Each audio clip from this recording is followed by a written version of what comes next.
안녕하세요, 여러분.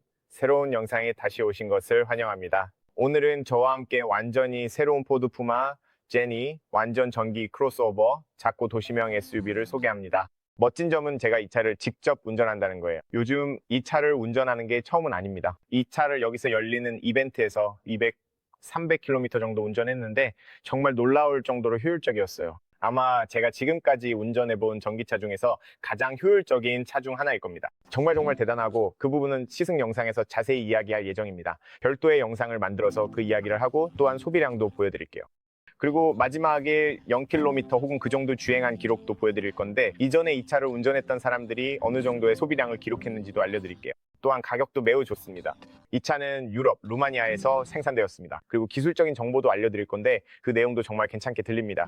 이 차는 매우 실용적입니다. 트렁크 공간도 넉넉합니다. 그래서 이번 영상은 정적인 영상이 될 거예요. 내부, 외부, 소재의 품질, 그리고 기술적인 정보에 대해 이야기하겠습니다. 이 영상에서 이 차에 대한 모든 정보를 확인하실 수 있으니 끝까지 시청해주세요. 만약 전기차를 찾고 계시고 도심 주행에 적합하면서도 크로스오버 스타일, 높은 운전 시야, 뛰어난 시야 확보, 넉넉한 트렁크 공간, 훌륭한 멀티미디어 시스템과 안전 기능, 그리고 합리적인 가격까지 원하신다면 이 차가 매우 흥미로운 선택이 될 수 있습니다. 솔직히 말해서 2025년에 출시된 전기차 중에서 이 차가 제일 마음에 드는 모델 중 하나입니다. 저도 이렇게까지 마음에 들 줄은 몰랐어요. 적어도 주행감만큼은 정말 훌륭합니다.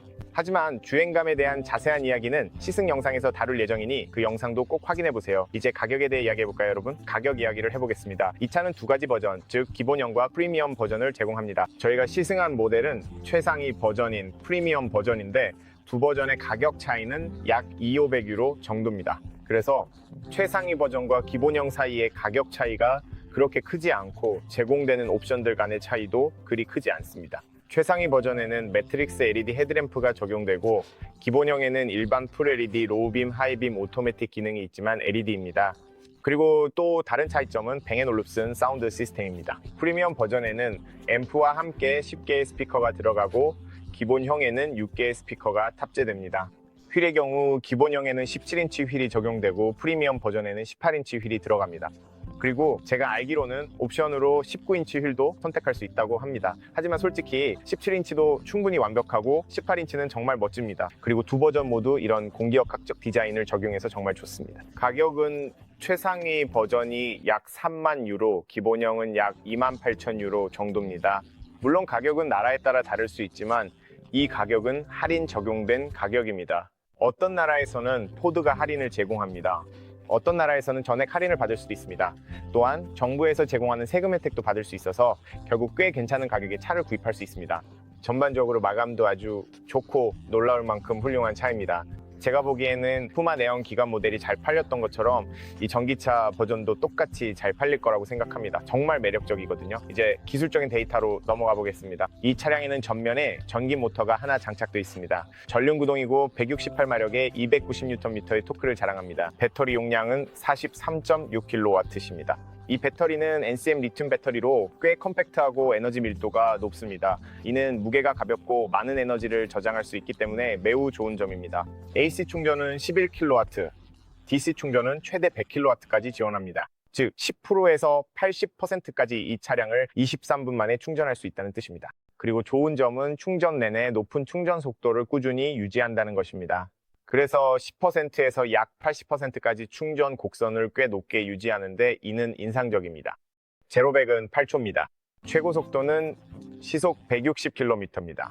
주행거리는 VLTP 기준 376km이지만 포드는 도심에서 완벽한 조건일 경우 523km까지 주행할 수 있다고 주장합니다. 꽤 좋은 수치입니다.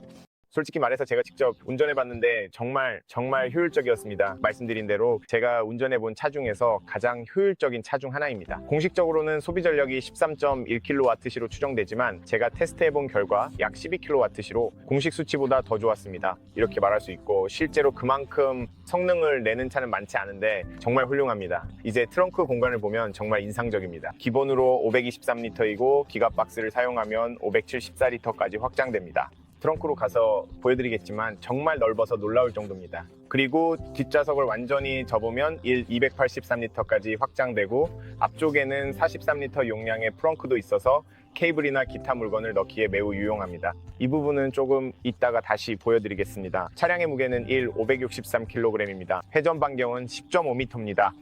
지상부는 12.9cm이고 앞 서스펜션은 독립식 맥퍼슨 방식이며 뒤쪽에는 토션빔 엘라스틱 빔이 적용되어 있습니다. 참고로 기가박스는 145리터 용량을 가지고 있습니다. 궁금하셨을까봐 말씀드립니다. 그리고 제가 알기로는 옵션으로 파노라믹 글라스 루프도 선택하실 수 있습니다.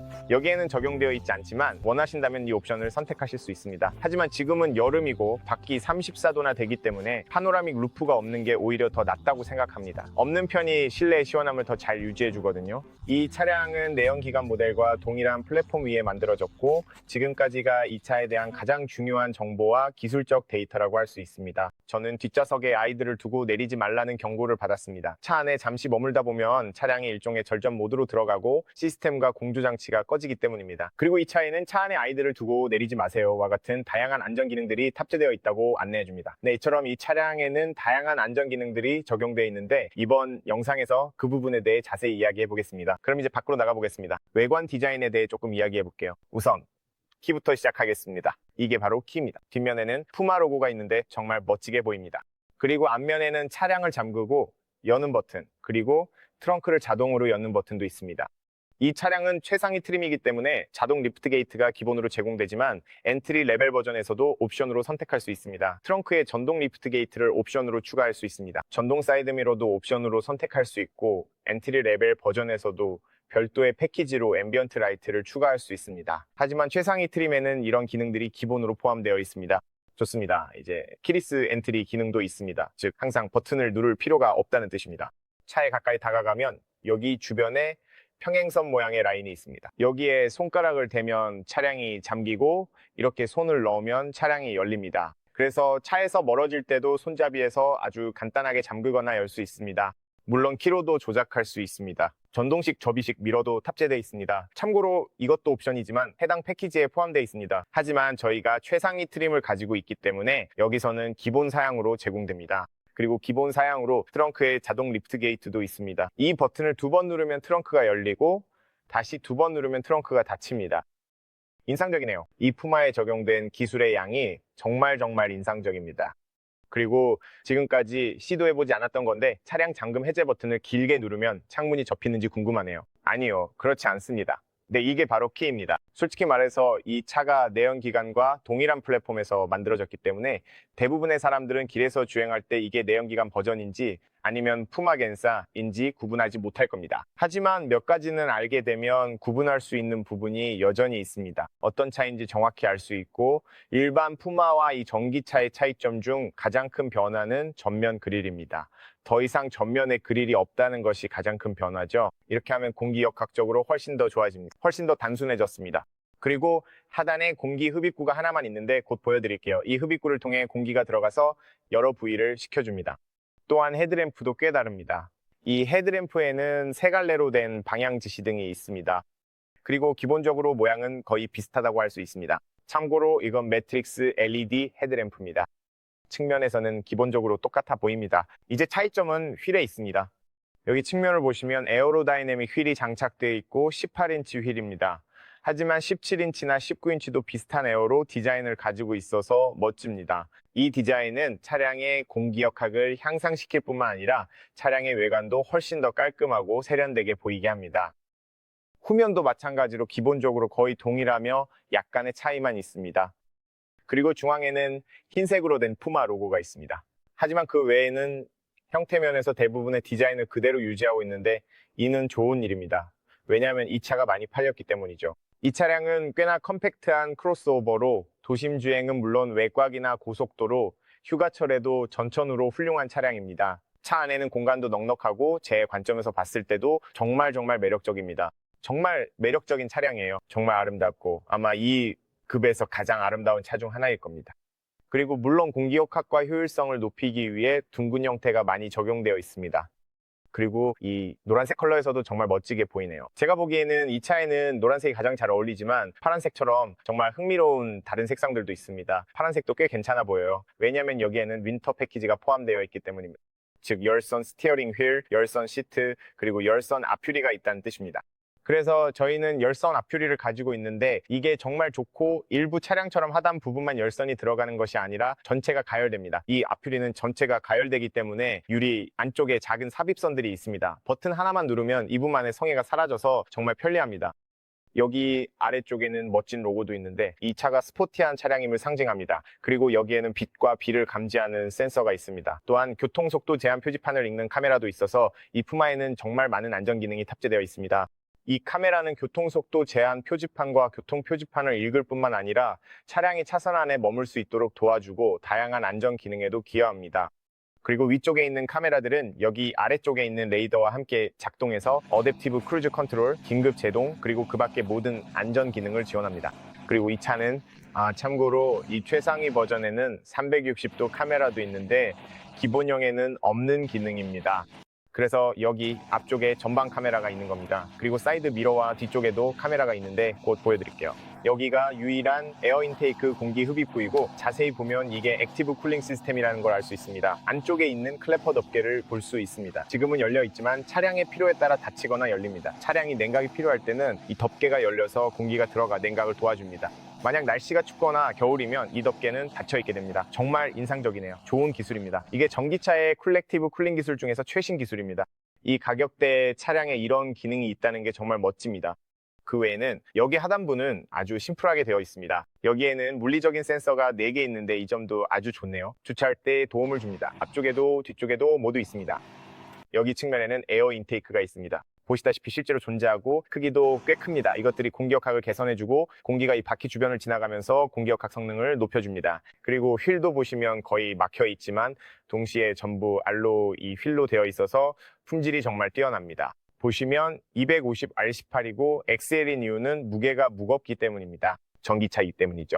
그리고 앞쪽에는 통풍 디스크 브레이크가, 뒤쪽에는 드럼 브레이크가 장착되어 있습니다. 참고로 말씀드리자면 폭스바겐 그룹과 마찬가지로 이 차도 드럼 브레이크를 사용합니다. 하지만 그게 더 좋은 점이 더 가볍고 교체도 더 쉽고 그리고 유지 보수도 자주 할 필요가 없다는 겁니다. 그래서 이 차에 있는 브레이크 성능이면 충분합니다. 그리고 이 차는 원페달 드라이브 기능이 있고 재생 제동 시스템도 있어서 그게 정말 강력하기 때문에 사실상 브레이크를 자주 쓸 필요가 거의 없습니다. 여기에는 배지가 있습니다. 포드의 새로운 배지인데 꽤 큽니다. 여기에는 매트릭스 LED 헤드램프 그리고 어댑티브 헤드램프가 있습니다. 밤에는 이 헤드램프가 상황에 맞게 조절되어서 정말 좋고 디자인도 꽤 아름답습니다. 측면에는 주간 조행등이 있고 중앙에는 방향 지시등이 있습니다. 그래서 전체적으로 정말 멋집니다. 공격적인 인상이에요. 약간 둥글고요. 제가 이 푸마가 처음 공개됐을 때도 말했지만 전면부 헤드램프 때문에 약간 포르쉐를 닮은 느낌이 있습니다. 이제 측면을 보면 바퀴 주변에 플라스틱 보호대가 있어서 정말 마음에 듭니다. 보시다시피 이 보호대들은 차량과 같은 색상으로 도색되어 있습니다. 하지만 이런 보호대는 정말 유용한데 만약 긁히더라도 차체를 다시 도색할 필요 없이 차량을 보호해주기 때문입니다. 그래서 이 플라스틱만 교체하면 되고 이 보호대는 약간 더 돌출되어 있기도 합니다. 하지만 차량과 동일한 색상으로 도색되어 있어서 전체적인 디자인과 아주 잘 어우러집니다. 그리고 하단 스커트 부분에도 약간의 블랙 글로시 마감이 들어가 있습니다. 보기에도 좋고 약간 더 돌출되어 있습니다. 꽤 멋집니다. 그리고 후면에도 마찬가지로 같은 플라스틱이 범퍼 전체를 감싸고 있습니다.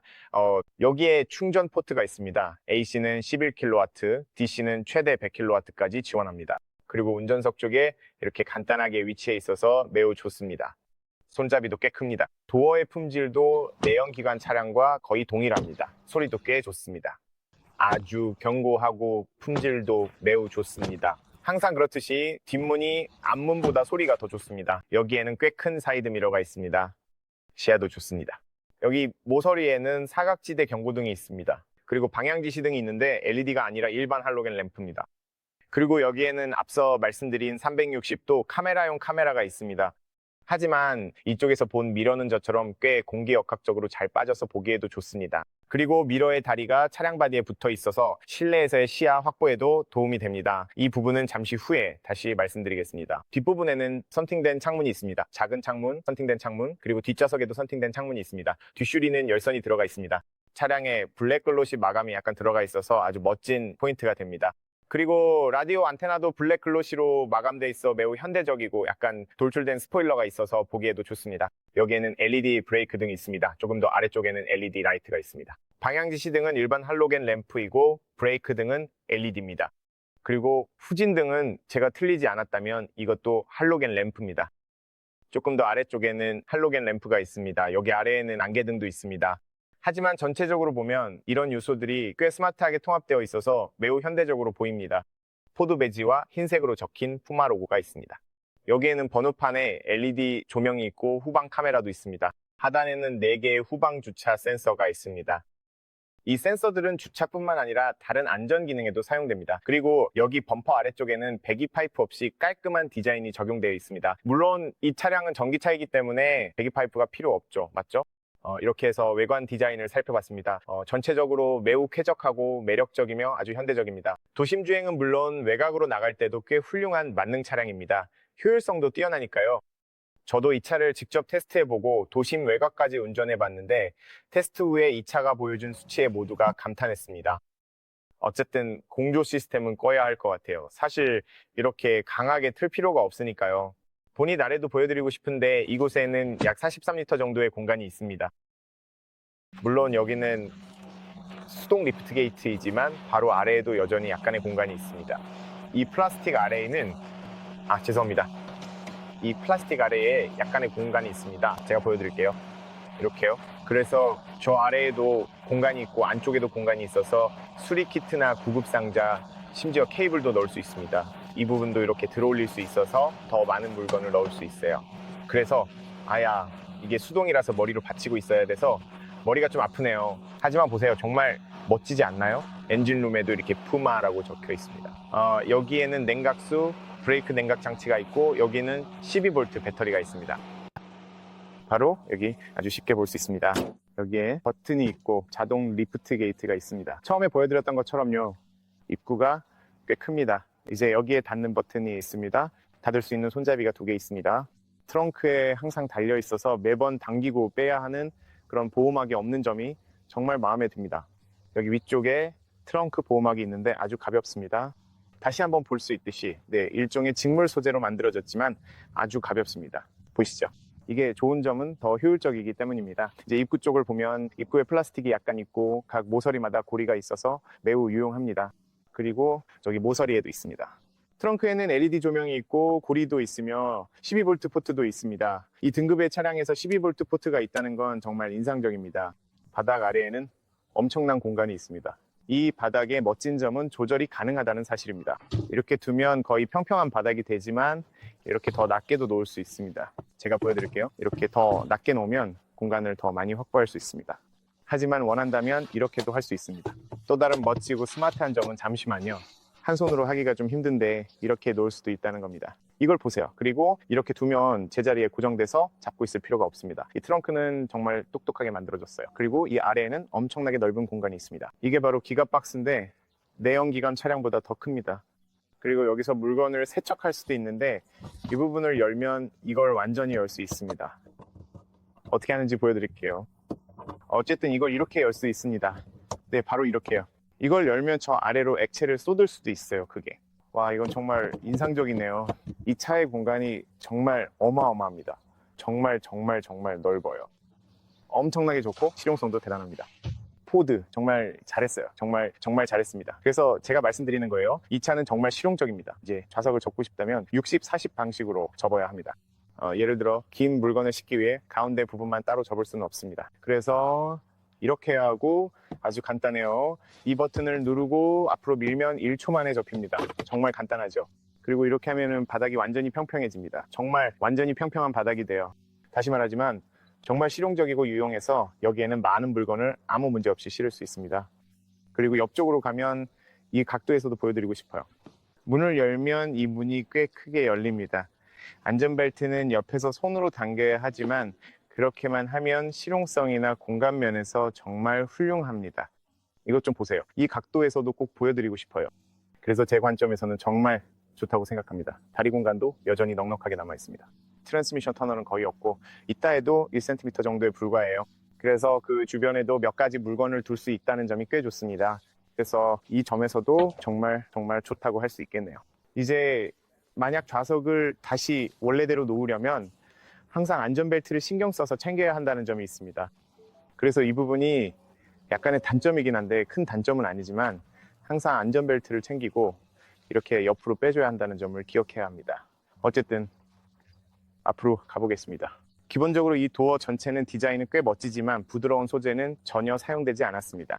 뒷문 전체가 어디를 봐도 플라스틱입니다. 여기에는 창문을 조작하는 버튼이 있습니다. 한 장으로 된 큰 창문이 있다는 점이 마음에 듭니다. 뒷좌석에서의 시야도 매우 좋습니다. 창문을 내리면 이중 유리가 아니라 단일 유리이고 여기까지 내려갑니다. 이제 다시 올려보겠습니다. 그리고 아래쪽에는 스피커가 있고 이쪽에 약간의 수납 공간도 있습니다.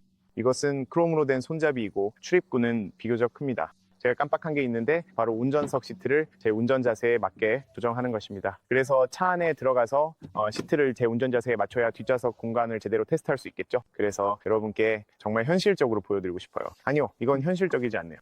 제가 여러분께 보여드릴 때 그러니까 시트를 조금 더 뒤로 조정해야 할 것 같아요. 바로 이렇게요. 좋아요. 네, 이게 제 운전 자세입니다. 저는 현실적으로 보여드리고 싶어요. 제가 무언가를 보여드릴 때마다 제 영상을 보실 때 항상 실제로 어느 정도 공간이 있는지 정확히 보셨으면 합니다. 입구를 보여드릴게요. 이 차량에는 파노라믹 글라스 루프는 없지만 이렇게 흰색 루프가 있습니다. 이 흰색 루프가 정말 멋져 보이고 저는 흰색 루프가 있는 차를 좋아해요. 왜냐하면 실내가 훨씬 더 예쁘고 밝고 더 넓어 보이기 때문이죠. 그리고 여기가 공간이고 좌석은 이렇게 생겼습니다. 참고로 최상위 버전에서는 이렇게 되어 있고 엔트리 레벨 버전에는 직물 소재가 사용됩니다. 그 차량도 제가 시승해 봤는데 아주 편안했습니다. 이 모델은 가운데에 알칸타라가 들어가 있고 이 가죽 느낌의 센시컬 레더렛이 적용되어 있습니다. 이것은 인조 가죽입니다. 품질이 매우 좋고 가운데 알칸타라도 촉감이 좋습니다. 일종의 마이크로파이버 알칸타라입니다. 촉감이 좋지만 엔트리 레벨 버전보다 약간 더 스포티한 느낌이 있습니다. 엔트리 레벨 버전은 좀 더 부드럽고 폭신하며 더 편안한 느낌이 있습니다. 이렇게 표현할 수 있다면요. 결국 개인 취향에 따라 다르지만 저는 두 가지 모두 마음에 듭니다. 여기에는 아이소픽스가 있어서 어린이용 카시트를 2개 설치할 수 있습니다. 여기에는 가운데 팔걸이가 없어서 훨씬 더 부드럽습니다. 그래서 가운데에 앉는 세 번째 사람에게 더 좋습니다. 하지만 전체적인 시트 디자인은 매우 좋습니다. 그래서 디자인과 품질 모두 솔직히 이 가격대에서는 인상적입니다. 앞좌석 뒷면에는 가죽이 있고 이 주변에 약간의 수납 공간도 있습니다. 여기 뒤에 거슬리는 플라스틱이 없는 점이 마음에 듭니다. 변속기 터널이 없어서 다리를 가운데에 두고 있어도 전혀 문제가 없습니다. 뒷좌석에는 송풍구가 없지만 12V 포트와 USB-C 포트 2개가 있어서 좋습니다. 이제 문을 닫으면 위쪽에 고리가 있고 손잡이는 없습니다. 저기에는 손잡이가 있고 저기에도 손잡이가 있지만 여기 뒷좌석에는 고리만 있습니다. 하지만 이 LED 조명이 있어서 정말 좋습니다. 그리고 이게 제가 뒷좌석에 앉았을 때 남는 공간입니다. 제 키는 173cm입니다. 저한테는 괜찮아요. 또한 앞좌석 아래로 다리를 약간 뻗을 수도 있고 뒷좌석에서 머리 위 공간은 4개 반 정도 손가락이 들어갑니다. 그래서 제 키 173cm 기준으로는 꽤 괜찮아요. 여기 앉는 게 충분히 괜찮지만 만약 키가 정말 크신 분이라면 그렇게 편하지 않을 수도 있어요. 하지만 적어도 제 기준에서는 키가 180cm까지는 여기서 괜찮을 것 같아요. 또 한 가지 언급할 점은 무릎이 약간 더 높게 위치하게 된다는 점입니다. 그래서 이쪽에 약간의 공간이 있어요. 대부분의 전기차에서 앉을 때와 마찬가지로 여기서도 같은 상황이니 참고하세요. 다리가 약간 더 높게 위치하게 됩니다. 그 외에는 창문 주변의 시야가 매우 좋고 여기 작은 창문도 꽤 괜찮아요. 이제 가운데로 가보면 와, 가운데도 푹신해서 마음에 들어요. 등바디도 부드럽네요. 제가 테스트해본 가운데 좌석 중에서 가장 부드러운 편에 속해요. 여기 앉아있는 게 정말 쾌적합니다. 하지만 다시 말하지만 이건 제 바로 뒤 공간이기 때문에 공간이 아주 넓지는 않아요. 다리를 모으고 앉을 수는 있습니다. 머리 부분에도 공간이 충분해서 문제없어요.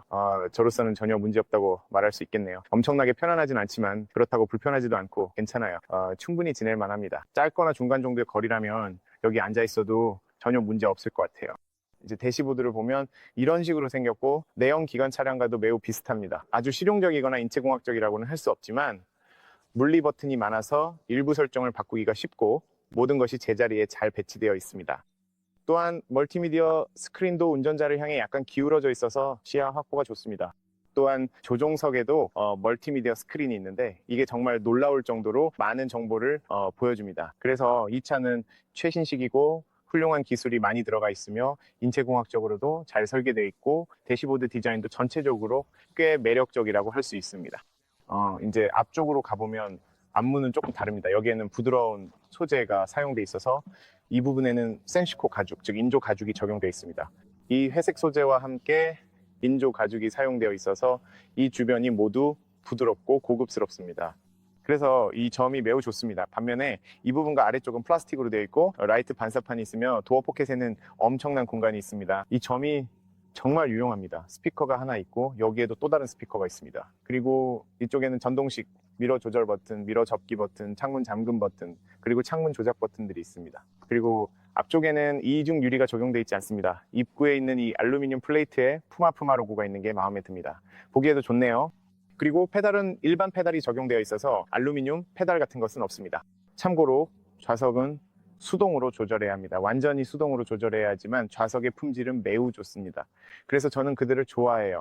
정말 프리미엄이라고 할 수 있을 정도로 고급차 프리미엄 차량에서 볼 수 있는 좌석이라고 생각합니다. 품질도 좋고 측면 지지력도 뛰어나며 좌석의 크기도 적당합니다. 그리고 여기 측면 지지대도 있고 흰색과 검정색의 조합의 가운데는 알칸타라 소재가 사용되어 있어서 아주 멋집니다.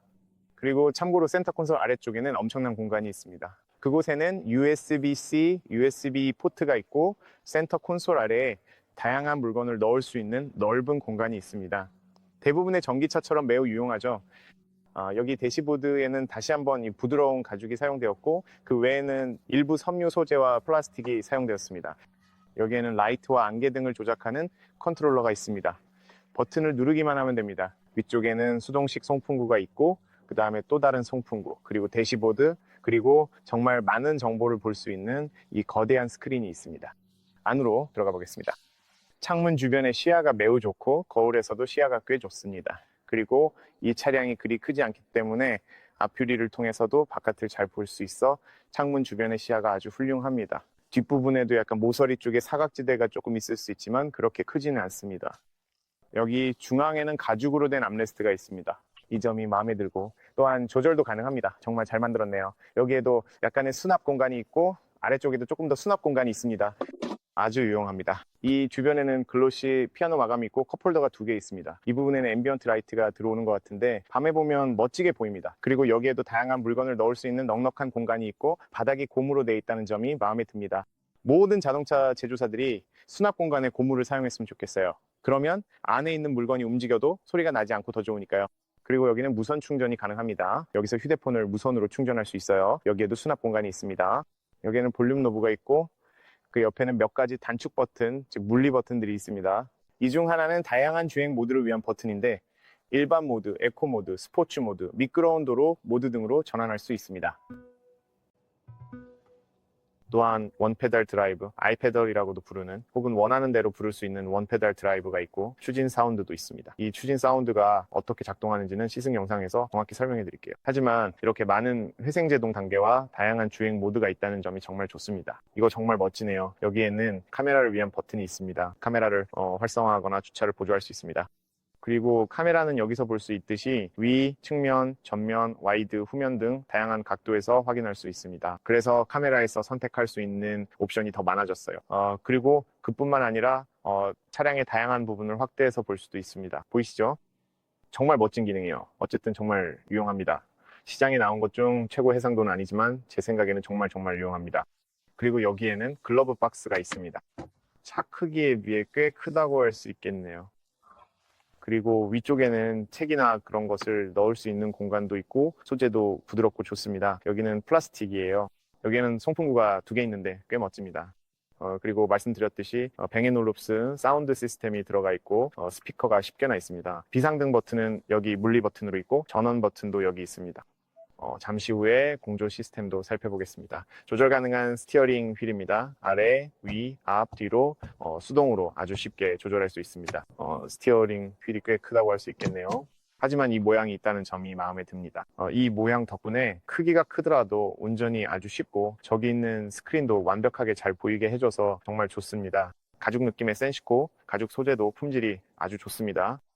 여기는 오토파일럿, 어댑티브 크루즈, 컨트롤 등 모든 안전 기능을 위한 물리 버튼이 있습니다. 이 부분은 시승 영상에서 자세히 다룰 예정입니다. 그 영상도 꼭 확인해 보세요. 여기에는 볼륨 조절, 음성 명령 버튼이 있고 이쪽에서는 트랙을 조절할 수 있습니다. 트랙 변경, 전화, 그리고 이 버튼을 통해 저 스크린에 보고 싶은 정보를 원하는 대로 커스터마이즈 할 수도 있습니다. 그리고 디지털 스크린에서는 배터리와 모터의 온도, 에너지의 실시간 흐름, 차량의 주행 가능 거리 등 다양한 정보를 확인할 수 있습니다. 예를 들어 93%에 330km가 표시됩니다.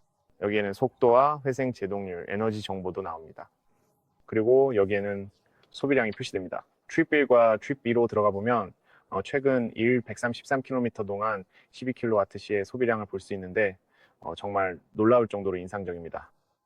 수치가 매우 좋고 제조사에서 주장하는 것보다 더 뛰어나서 정말 훌륭합니다. 네, 좋네요. 또한 중앙에 보고 싶은 정보를 원하는 대로 커스터마이즈 할 수 있고 상태 정보와 같은 다양한 다른 정보도 볼 수 있습니다. 차량 정비, 타이어 공기압 등도 확인할 수 있습니다. 다시 돌아가 볼게요. 그리고 아까 봤던 것처럼 트립 컴퓨터에서 소비량 등도 확인할 수 있습니다. 또한 오디오, 내비게이션, 전화, 그리고 디스플레이, 테마 선택, 차량 설정 등으로 들어갈 수 있는 추가 설정도 있습니다. 네, 그렇습니다. EV 주행 정보도 볼 수 있습니다. 어쨌든 여기에도 몇 가지 정보가 있습니다. 엄청나게 세밀하게 커스터마이즈 할 수 있는 건 아니지만 필요한 모든 정보를 얻기에는 충분합니다. 위쪽에는 손잡이가 있습니다. 참고로 천장 마감 품질이 매우 좋습니다. 정말 꽤 괜찮다고 말할 수 있겠네요. 여기에는 옆에 조명이 달린 거울이 있습니다. 일반적인 할로겐 노란색 조명입니다. 여기에는 마이크, SOS 버튼, 가운데에는 LED 조명이 있습니다. 그리고 이게 바로 룸미러입니다. 시야도 꽤 괜찮고 정말 잘 보입니다. 자, 이제 멀티미디어로 넘어가서 멀티미디어에 대해 이야기해 보겠습니다. 화면이 꽤 크고 운전자 쪽으로 약간 기울어져 있습니다. 저는 이런 방식이 마음에 들고 밝기도 꽤 좋습니다. 여기에는 홈 화면이 있습니다. 하단에는 모든 바로가기 버튼들이 있습니다. 열선 스티어링 휠, 열선 앞휠입니다. 말씀드리자면 앞휠이 안쪽에는 겨울에 유리를 데워주는 작은 선들이 있습니다. 이분이면 유리가 따뜻해집니다. 그리고 또 여기 가운데에서 열선을 켤 수도 있습니다. 이렇게 해서 공조 설정을 열면 여기서 바람이 나오는 위치를 선택할 수 있고 다른 설정들도 할 수 있습니다. 하지만 온도는 아래쪽에서도 조절할 수 있습니다. 공조 시스템 메뉴로 들어갈 필요가 없어서 아주 좋습니다. 항상 아래쪽에 있으니까요. 이 모든 버튼들은 항상 화면에 표시되어 있습니다. 그 외에도 여기에는 내비게이션, 라디오, 휴대폰 연결, 차량 설정이 있습니다. 차량 설정으로 들어가면 사운드 시스템부터 소프트웨어 업데이트까지 다양한 설정이 있습니다. 라디오, 전화 목록, 내비게이션, 사운드 설정도 있습니다. 여기서 사운드의 다양한 설정을 변경할 수 있습니다. 차량 설정에는 모든 종류의 안전 기능, 창문, 와이퍼, 조명 설정, 미러 등 다양한 항목이 포함되어 있습니다. 필요한 모든 것을 이곳에서 쉽게 찾을 수 있어서 매우 편리합니다. 그리고 멀티미디어 시스템이 조작하기 쉽고 변경하기도 쉬운 점이 마음에 듭니다. 여기에는 언어, 온도, 킬로미터, 마일 등과 같은 일반 설정과 다양한 기타 일반 설정이 있습니다. 그리고 마지막 페이지에는 연결성, 차량 핫스팟, 소프트웨어 업그레이드가 있습니다. 바이올렛 모드와 앰비언트 라이트도 사용할 수 있습니다. 다양한 색상으로 변경할 수 있습니다. 이 부분은 밤에 별도의 영상으로 보여드릴 예정입니다. 홈으로 돌아가면 여기에서 추가 기능 설정도 할 수 있습니다. 앞서 보셨던 다양한 주행 모드도 있습니다. 드라이브 어시스트 기능도 있습니다. 참고로 혹시 궁금하실까봐 말씀드리면 이 차량에는 오토홀드 기능도 기본으로 탑재되어 있습니다. 트랙션 컨트롤, 크루즈 컨트롤, 속도 제한, 차선 유지 보조, 전방 충돌 방지 보조, 출차 경고 등 모든 기능이 있고 사각지대 모니터링, 부축방, 교차, 충돌 경고 등 정말 다양한 설정들이 있습니다. 이 차량이 제공하는 다양한 설정들은 정말 인상적입니다. 그리고 차선 유지 시스템의 경우 여기에서 알림만 있는 것이 아니라 차선 사이를 유지하도록 도와주는 모드도 있습니다. 그리고 어댑티브 크루즈 컨트롤로 들어가면 그것도 보여드리고 싶습니다. 이게 어디 있지? 크루즈 컨트롤은 여기 있습니다. 여기서 차선 중앙 유지도 선택할 수 있어서 단순히 경고만 있는 것이 아니라 차가 차선 중앙을 유지해 줍니다. 이 부분은 시승 영상에서 보여드릴 테니 꼭 시승 영상도 확인해 주세요. 앱 부분에는 안드로이드 오토, 애플 카플레이 무선 연결, 공용 충전소 등 다양한 기능이 있습니다. 그래서 이 화면에서 정말 많은 정보를 얻을 수 있습니다. 마지막으로 여러분께 보여드리고 싶은 것은 내비게이션입니다. 내비게이션 시스템으로 들어가 보면 예전 포드 차량에 있던 것보다 훨씬 좋아졌습니다. 그래서 이 시스템은 잘 작동합니다. 물론 시장에서 가장 부드럽거나 최고 수준은 아니지만 그래도 꽤 빠르게 움직이고 특히 교통정보를 빨간색, 노란색, 주황색으로 표시해 어디가 더 막히고 덜 막히는지 보여주는 점이 정말 마음에 듭니다.